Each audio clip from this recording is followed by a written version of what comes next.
Soyez bénis dans le nom de Jésus-Christ. Je suis le prophète Jean Guéa de la mission divine d'amour. Et nous sommes toujours en train de vous enseigner seulement. C'est la formation des disciples. La formation des disciples. Je veux dire à quelqu'un de s'abonner, il faut t'abonner pour nous encourager. Encouragez vos frères, encouragez-nous. Vous pouvez nous encourager en nous envoyant des commentaires. Vous pouvez cliquer sur le pouce. Vous pouvez nous envoyer des petits mots gentils pour nous encourager. Et vous allez voir que ça nous fait du bien. Encouragez-nous. Les païens le font si bien. Les païens mettent j'aime. Vous voyez les commentaires. Vous voyez les abonnés. Ça n'a rien à voir avec les chrétiens. Les chrétiens ne sont pas... Les chrétiens sont pas comme les païens. Ils sont solidaires que les chrétiens. Alléluia. Il faut encourager. Il faut nous encourager. Il faut prier pour nous aussi.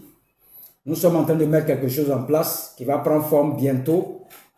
L'église va prendre forme bientôt. L'église va ouvrir bientôt. Et nous sommes en train de travailler tout doucement dans l'ombre. On attend que Dieu nous donne le OK. Et nous allons ouvrir l'église dans cette ville. Et l'église sera très grande. Donc, quel que soit les vents et marées, l'église sera implantée forcément. Alléluia. Donc, nous sommes en train de former, d'enseigner les disciples. Jésus a dit dans Matthieu 28, « Allez partout, faites de toutes les nations des disciples. Enseignez-les ce que je vous ai enseigné. » Alléluia. Donc, c'est ce que Dieu m'a enseigné au fur des années que je suis en train d'enseigner. Et quand vous voyez sur ma thématique, ceux qui vont aller sur ma page, prophète Jean Guéa, j'ai mis sur la page « Atteignons ensemble la vraie liberté en Christ ». Atteignons ensemble la vraie liberté en Christ. Donc j'ai donné plusieurs enseignements sur la croix, sur la résurrection, sur l'amour de Dieu pour les hommes. Allez fouiller, il y a tellement d'enseignements, plus de 230 et quelques enseignements, 31 enseignements, c'est énorme, c'est beaucoup de travail, c'est pas petit travail. Tu manques de sommeil, tout ça pour préparer les messages, c'est pas facile. Donc c'est pour ça que Dieu nous a envoyé, c'est ça qui me procure la joie, la formation des disciples. La formation des disciples est très très importante. Donc, pendant que j'enseigne rapidement, je reviens sur des versets clés pour que tu comprennes. Je reviens dedans pour que tu comprennes. Alléluia. Donc, nous sommes plus de 321 abonnés. C'est bon, c'est bon, c'est bon, mais il faut cliquer sur abonner pour nous encourager toujours. Envoyez-nous des pouces bleus. Envoyez-nous des commentaires pour nous encourager. Si vous avez des questions à poser, s'il y a un enseignement que tu veux écouter, il y a quelque chose que tu veux entendre, tu peux poser ta question. Nous sommes là pour apprendre, nous tous. Il n'y a pas quelqu'un qui est encore arrivé. Nous tous, on se cherche. Alléluia. Donc, encouragez-nous, abonnez-vous. Bientôt, on doit passer à 500 personnes, dépasser les 500. J'ai plus de 30 000 vues. C'est pas petit, 30 000 vues. Pour quelqu'un qui vient de commencer, il n'y a pas... Ça fait 2 mois. 30 000 vues, c'est énorme. Quand on partait sur ma page, vous allez voir, c'est énorme, énorme pour un début. Je ne m'attendais pas à ça dès le départ, mais j'ai franchi des records. Plus de 30 000 vues. Moi-même, je m'assois, je regarde. S'il n'y a pas Dieu là, il ne peut pas faire ça. Alléluia. C'est pour ça qu'il m'a rempli pour enseigner les nations. Et quand je dis je suis prophète des nations, beaucoup de personnes ne comprennent pas ce que ça veut dire. C'est-à-dire Dieu va t'utiliser beaucoup dans les nations, c'est tout. Sinon nous tous, nous sommes des prophètes. Mais Dieu veut partir loin avec certaines personnes. C'est ça on dit prophète des nations, se promener, enseigner la parole, c'est tout. Tout c'est pour véhiculer le message de Christ, c'est tout. C'est pas pour aller chercher l'argent. Moi-même, je travaille déjà, j'ai des diplômes. Je peux dire non que ce n'est pas la peine. J'ai déjà mon agent ici. Il fait quoi encore? Me promener dans le monde pour aller parler aux gens. Mais Dieu, quand il t'appelle, tu n'as rien à dire. Tu fermes ta bouche et puis tu obéis. Donc, j'ai fermé ma bouche et je me laisse conduire par le Seigneur. Là où on s'en va, je ne sais pas. Mais je sais qu'après janvier, beaucoup de choses vont changer. Beaucoup de choses vont changer après janvier. Donc, pour ceux qui sont connectés, il faut bien te connecter. Il faut partager les enseignements. Il faut partager les enseignements. Il faut partager. Et je vais faire des directs bientôt. Des directs, je suis en train d'essayer encore. Ce n'est pas encore trop ça. Mais ce soir, vers les 20 h, on risque d'avoir un direct. À 20 h, il y aura un direct. Donc, soyez connectés à partir de 20 h. On aura un autre direct. Et nous allons voir un enseignement ce soir. La puissance du sang de Jésus-Christ. La puissance du sang de Jésus-Christ. Je vais commencer par Genèse. Faire une introduction. Notre texte de base, c'est Éphésiens 2, verset 13-14 jusqu'à 18.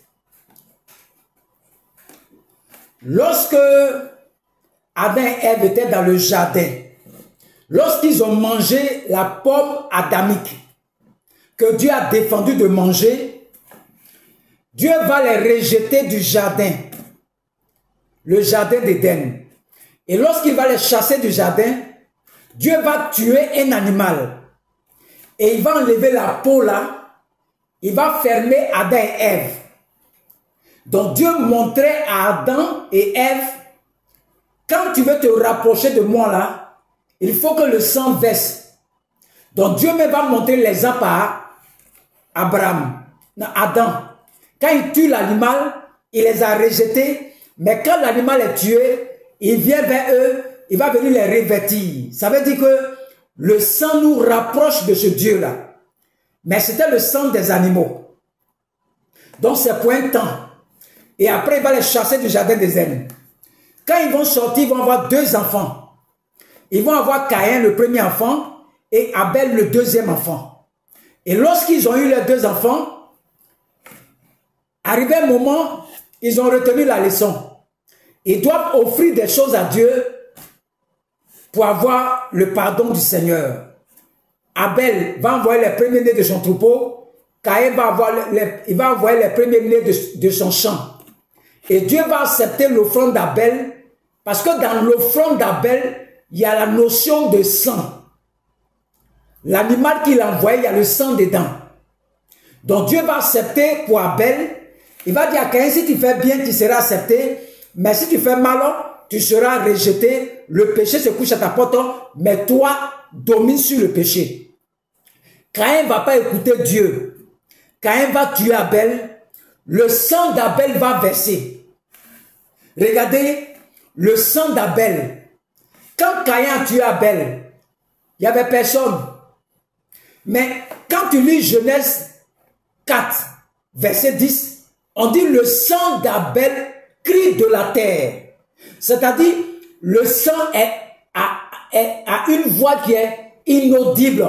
L'oreille humaine ne peut pas entendre ça. Ce sont les esprits qui entendent la voix du sang. Le sang d'Abel crie de la terre. Crie de la terre. Il y a une puissance dans le sang. Mais regardez le sang d'Abel. Le sang d'Abel, tu dois libérer toute l'humanité. Le sang là crie de la terre. Il crie. Parce que c'est l'homme qui a péché. Et c'est l'homme qui doit mourir. Mais le sang d'Abel n'est pas pur. C'est un sang qui est contaminé par le péché adamique. Donc le sang d'Abel ne peut pas libérer toute l'humanité. Le sang d'Abel ne peut pas. Regardez lui son sang. Lui il crie seulement de la terre jusqu'au ciel. Il crie, le sang crie, il crie. Et quand Dieu va avoir ça, Dieu nous donne un mystère. Il dit à Caïn, où se trouve ton frère? Il dit, suis-je le gardien de mon frère? Dieu dit, la voix du sang de ton frère crie de la terre jusqu'à moi. Regardez, Caïn, là, il n'a rien entendu. Mais c'est les esprits qui entendent la voix du sang. Quand tes parents faisaient les sacrifices, ils égorgeaient les animaux. Le sang versait sur leurs autels. Les esprits entendent la voix. Et pendant qu'ils sont en train de tuer l'animal, ils sont en train de parler sur l'animal. Ils sont en train de proférer des incantations. Parler sur l'animal. Le sang a un pouvoir. Le pouvoir se trouve dans le sang. Donc lorsqu'ils ont mangé la pomme adamique, cette pomme-là allait se loger dans leur sang, le sang d'Adam et Ève. Et qui est derrière la pomme, c'est Satan. Satan sait que leur pouvoir se trouve dans le sang. Le pouvoir, Dieu a dit à Adam, soyez féconds, soyez, multipliez-vous, remplissez. Le pouvoir, ce qu'on appelle le pouvoir là, se trouve dans le sang. Donc quand il mange la pomme adamique, Dieu dit, il ne peut pas pardonner ça. Parce que la capacité de se reproduire, la capacité de se reproduire qui se trouve dans le sang est contrôlée par Satan maintenant. Dieu dit, il ne peut pas, à cause de pommes seulement, Dieu dit, il ne pardonne pas. Les gens voient la pomme seulement. Non, ça va au-delà de la pomme. Notre capacité à se reproduire sur la terre, qui se trouve dans le sang, c'est Satan qui contrôle ça maintenant. Donc quand tu fais ton enfant, s'il veut lui donner un gros nez, s'il veut lui donner une longue tête, s'il veut lui donner de grosses oreilles, Satan contrôle toute la fécondité, ton ADN. Il modifie comme il veut. S'il veut te donner goitre, tension, diabète, il te donne tout ce qu'il veut. Parce qu'il a le pouvoir maintenant. Regardez Jésus-Christ. Il dit à Jésus dans Luc 4, si tu te prosternes au bas de moi, je vais te donner tous ces royaumes qui m'ont été donnés. Ça a été donné par qui? Adam et Ève. Tous les royaumes de la terre qui se trouvent dans son sang là. Il a donné ça à Satan. Donc sur toute la terre là, il n'y a personne qui peut libérer un homme. Personne. Parce que tous ceux qui viennent d'Adam et Ève, leurs sangs sont souillés, contaminés par le péché adamique. Donc quand Dieu regarde sur la terre là, personne ne peut nous sauver. Le sang d'Abel crie de la terre jusqu'à Dieu. Mais le sang d'Abel est un sang qui est souillé, contaminé. Le sang d'Abel ne peut pas sauver quelqu'un. Donc quand Dieu regarde sur la terre, là, personne. Il faut quelqu'un qui vient d'ailleurs. Quelqu'un qui a un sang qui est pur. Un sang qui est sans tache. Et Dieu regarde sur la terre, là, il n'y a personne. Nous tous on descend d'Adam et Ève, péché adamique. La malédiction. Qu'est-ce que Dieu va faire? Dieu même il va se changer, il va venir sous la forme d'une parole. Il va se faire chair pour venir habiter parmi nous. Parce que personne ne peut nous sauver l'homme. On dit c'est l'homme qui a péché, c'est l'homme qui doit mourir. Donc Dieu maintenant va se faire chair, va rentrer dans Marie pour devenir un homme. Comme nous, semblable à nous. Son sang est pur. Il ne vient pas d'Adam et Ève. Il n'a pas la même morphologie. Son sang n'est pas contaminé. Il peut payer le prix pour nous. Donc quand Jésus arrive, Jésus dit à la croix, tout est accompli. Le sang de Jésus-Christ a coulé sur la terre. On dit la terre a tremblé. Les rochers se sont fendus. Il allait dans le séjour des morts. Il allait nous ressusciter. Mais le sang d'Abel n'est pas allé nous chercher là-bas. Parce que le sang d'Abel était pris par la mort déjà. Le sang de Jésus-Christ est un sang qui n'est pas souillé, pas contaminé. Donc nous les hommes, nous avons péché. Il faut qu'un homme meure. Donc c'est Jésus-Christ de Nazareth qui va venir mourir pour nous maintenant. À notre place. Et quand il meurt pour nous, qu'est-ce que le sang de Jésus nous donne? Éphésiens 2, verset 13. Quand nous voyons Jésus-Christ à la croix, qu'est-ce que son sang nous apporte? Qu'est-ce que son sang nous donne? Qu'est-ce que son sang nous apporte? Éphésiens 2, verset 13. Mais maintenant, Jésus-Christ, vous qui étiez jadis éloignés, vous avez été rapprochés par le sang de Jésus-Christ. Donc, nous avons péché au temps d'Adam. On dit tous ont péché et sont privés de la gloire du Seigneur. Donc, on était séparés de la gloire du Seigneur. Donc, le fait que le sang verse, le sang nous rapproche de ce grand Dieu-là. Car, le verset 14, car il est notre Père. Lui qui des deux n'en a fait un et qui a renversé le mur de séparation, l'inimitié. Donc, quand Jésus n'était pas encore venu, ce sang n'était pas versé, nous, on nous appelait les nations païennes, les Philistins, les Samaritains, tout ce que vous connaissez là, les Amalécites, les Ismaélites. C'est comme ça qu'on appelle les nations païennes. Donc nous tous, c'est comme s'il y avait un mur, c'est comme si Dieu n'est pas nos pères aussi. Donc c'est comme s'il y a un mur de séparation. Donc quand le sang verse, le mur est brisé. Maintenant nous avons accès à ce grand Dieu-là.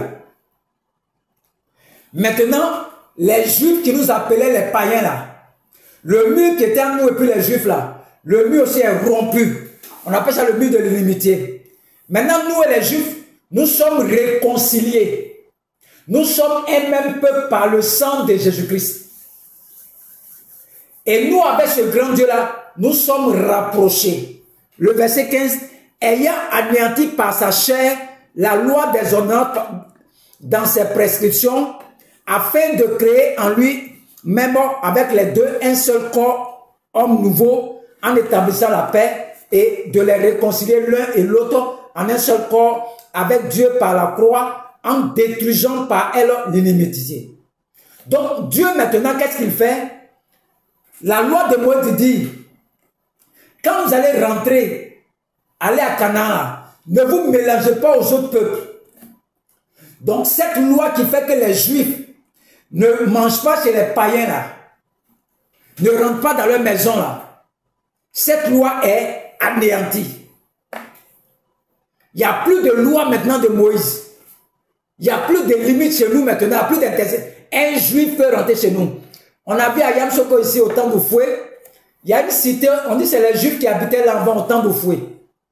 Mais du jamais vu, les juifs ne vont pas chez les gens. Ne se ménagent pas aux autres nations. Mais à cause du sang de Jésus-Christ, la loi de Moïse, la loi des ordonnances, la loi a été anéantie. Ça, c'est le travail du sang de Jésus-Christ. Si la loi n'est pas anéantie, là, nous, on ne peut jamais devenir chrétien. Pour ceux qui disent que la loi de Moïse, c'est anéanti, la loi des ordonnances. Quand tu as fait ça, il faut faire ça. Il faut envoyer tant. Il faut envoyer un taureau. Ça, c'est la loi des ordonnances. Quand tu as péché, on te demande une ordonnance. C'est comme tu viens à l'hôpital et on te donne ordonnance. Va payer, tu vas prendre comme ça. Mais quand Jésus-Christ vient, cette loi est anéantie. Il n'y a plus la loi des ordonnances, la loi de Moïse. Et le mur de séparation est brisé. Et d'abord, Dieu nous réconcilie avec lui. La deuxième chose, nous et puis les Juifs, nous sommes réconciliés. Nous sommes maintenant un seul corps en Christ. Christ est la tête et nous sommes le corps. Le mur de séparation est brisé. Alléluia. Et le verset 17, il est venu annoncer la paix à vous qui étiez loin. Ça, c'est nous. Et la paix à ceux qui étaient près. Ça, c'est les Juifs. Car par lui, nous avons les uns et les autres accès auprès du Père dans un même esprit. Ainsi donc, vous n'êtes plus des étrangers, nous là, ni des gens de dehors, mais vous êtes concitoyens des saints, gens de la maison de Dieu. Vous avez été édifiés sur le fondement des apôtres et des prophètes, Jésus-Christ lui-même étant la pierre angulaire. Tout est clair. Tout est clair, tout est clair, tout est clair, tout est clair, tout est clair, tout est clair, tout est clair. Regardez Pierre encore, le livre des Actes. Pierre, Acte 10. Acte 10, le verset 15. Je vais commencer au verset 12. Pierre était dans une maison, il a eu une vision, on va voir. Les Juifs ne vont pas chez les païens. Mais comme le sang est versé là, la loi est brisée. Juif peut rentrer chez les païens maintenant. On va voir Pierre. Lui-même, Pierre, il connaît la loi aussi. Il connaît la loi qu'eux, ils ne vont pas chez les païens. Ils ne rentrent pas dans leur maison. Le verset 13 dit quoi? Acte 10, verset 13 dit quoi? Et une voix lui dit, lève-toi, Pierre, tue et mange. C'est une vision. Mais Pierre dit, non, Seigneur, car je n'ai jamais rien mangé de souillé ni d'impur. Et pour la seconde fois, la voix se fit encore attendre à lui. Ce que Dieu a déclaré pur, ne le regarde pas comme souillé. Cela arriva jusqu'à 3 fois à Pierre. Et aussitôt après, l'objet fut retiré. Il est sorti de la vision. Tandis que Pierre ne savait en lui-même que penser du sens de la vision qu'il avait eue, car voici les hommes envoyés par Corneille, un païen. S'étant informé de la maison de Simon, Corneille aussi a eu vision là-bas, va chercher Pierre pour venir. S'étant informé de la maison de Simon, se présentait à la porte et demandait à haute voix si c'était là que logeait Simon, surnommé Pierre. Et comme Pierre était à réfléchir sur la vision, l'Esprit lui dit, voici 3 hommes te demandent, lève-toi, descends, et pars avec eux sans hésiter, car c'est moi qui les ai envoyés. Pierre donc descendit, et il dit à ces hommes, voici, je suis celui que vous cherchez, quel est le motif qui vous amène? Il répondit, Corneille centenier, homme juste et craignant Dieu, le verset 22, et de qui toute la nation des Juifs rend un bon témoignage, a été divinement averti par un saint ange de te faire venir dans sa maison et d'entendre ses paroles. Pierre donc les fit entrer et les logea. Le lendemain, il s'éleva et partit avec eux. Quelques-uns des frères de Joppé l'accompagnèrent. Regardez, si le sang de Jésus-Christ n'était pas versé là, Pierre ne va jamais aller chez Corneille. Il ne va jamais rentrer dans sa maison. C'est une loi. Les Samaritains, les Juifs, ils ne vont pas chez les nations païennes. Mais comme le sang de Jésus-Christ est versé là, le sang nous a réconciliés entre nous. Ceux qui étaient de loin, ceux qui étaient de près, ont été rapprochés par le sang de Jésus-Christ. Voici Pierre ici. Il va suivre Corneille. Il va aller dans sa maison. Pendant qu'il prêchait, le Saint-Esprit est descendu sur les païens. Commencer à parler en langue. Pierre même est surpris.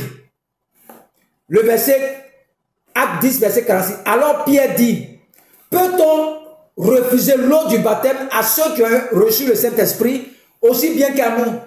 Les païens, on ne les a même pas baptisés encore. Pierre même est confondu. Ils ont entendu la parole. Ils ont reçu le Saint-Esprit. Pierre dit, ah, ils ont reçu comme nous, on fait comment? On les baptisait et il ordonna qu'ils fussent baptisés au nom du Seigneur, sur quoi il le priait de rester quelques jours auprès d'eux.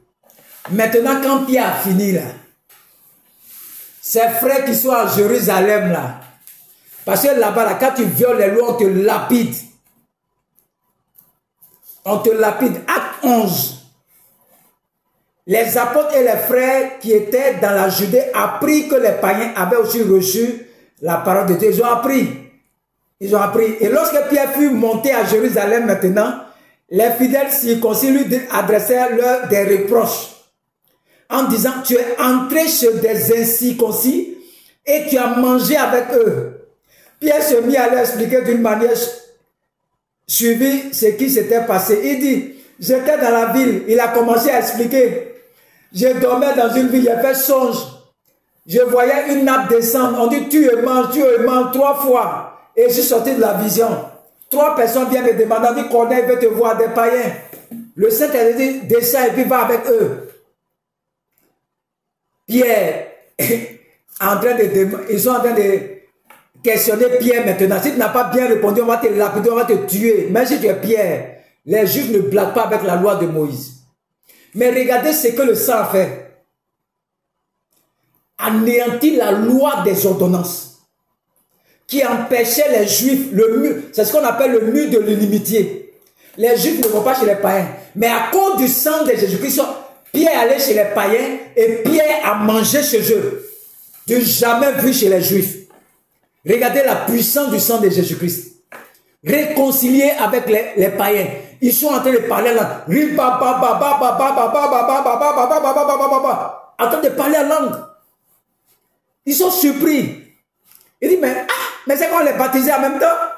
Ce sont les païens, nous on ne va pas chez eux. Mais pendant que j'ai annoncé la parole, ils ont reçu le Saint-Esprit. Et Jésus a dit à la femme samaritaine, ça ne sera plus cette montagne qu'on va adorer Dieu, mais ça sera ceux qui adorent le Père en esprit et en vérité. On a pu aller chez vous là-bas. Maintenant, tu te mets dans ta chambre, tu adores ton Dieu. Tu es au travail, tu adores ton Dieu. Tu es dans le cimetière, tu adores ton Dieu. Tu es à la morgue, tu adores ton Dieu. Tu es dans le village des sorciers, tu adores ton Dieu. Il n'y a plus de mur de séparation. La loi de Moïse a été anéantie pour toujours. La loi des ordonnances. Tant que tu ne crois pas à ce que Jésus a fait. Moi, je crois en la parole ou rien. Oh, puisque, verset 17, oh, puisque Dieu leur a accordé le même don qu'à nous, qui avons cru au Seigneur Jésus-Christ, pouvais-je moi m'opposer à Dieu? Ça, c'est Pierre. Il est en train de se défendre devant ses frères. S'il ne fait pas bien, on le tuer. On dit, après avoir entendu cela, il se calmait et il glorifiait Dieu en disant, Dieu a donc accordé la repentance aussi aux païens afin qu'il ait aussi la vie. Alléluia. Le sang donne la vie. Le sang de Jésus-Christ te donne la vie en abondance.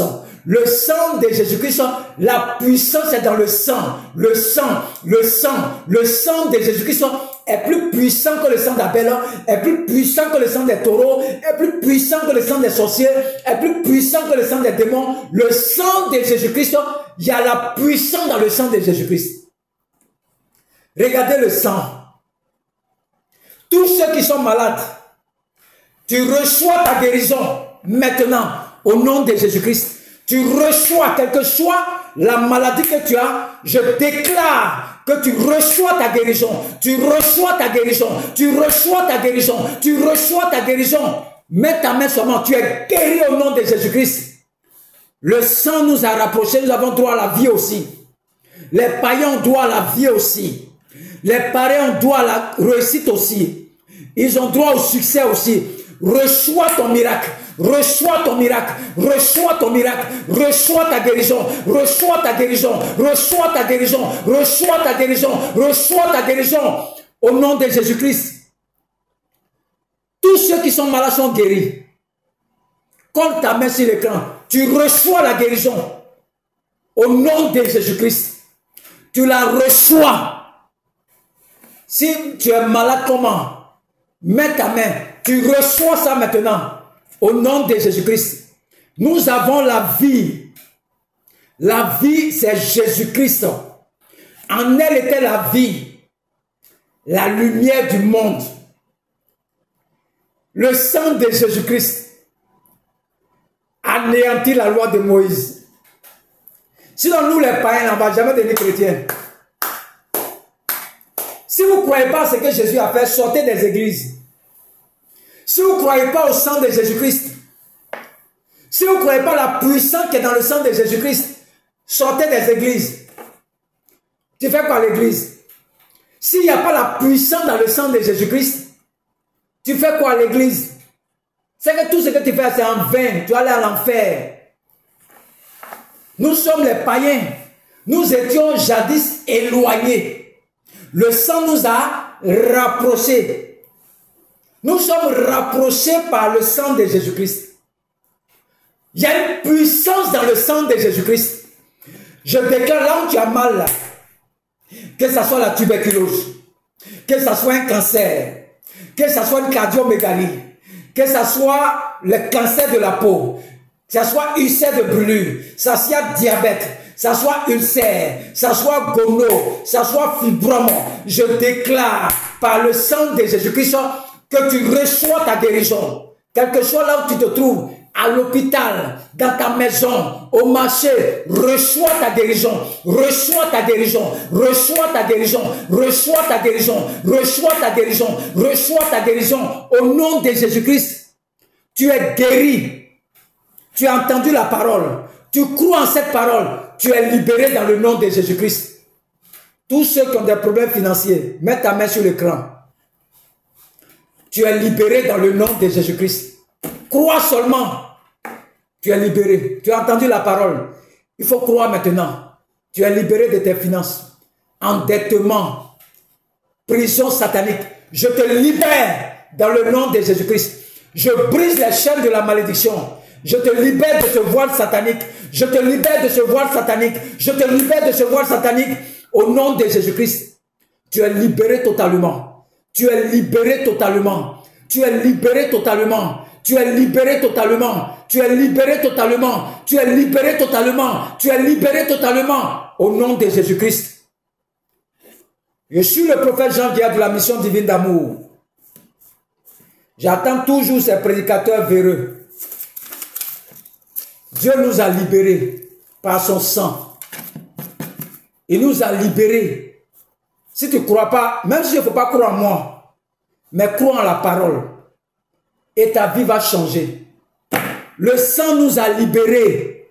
Le sang de Jésus-Christ crie plus fort que le sang d'Abel. Le sang de Jésus-Christ crie plus fort que le sang d'Abel. Que Dieu vous bénisse. Bonne fête d'année. Que l'année 2025 soit une année de prospérité, une année de miracles, une année de percée financière, une année de stabilisation dans cette nation. Qu'il n'y ait pas de guerre, qu'il n'y ait pas de guerre, de troubles dans la nation. Que la paix soit dans nos nations. Que Dieu même accorde la sagesse à nos autorités pour nous diriger, pour nous conduire dans la nation. Tous ceux qui travaillent dans nos pays, que Dieu leur donne la sagesse. Qu'il y ait un boom économique dans cette nation. Que Dieu augmente le salaire des fonctionnaires, donne la sagesse pour que les fonctionnaires qui souffrent tant, que Dieu augmente le salaire des fonctionnaires.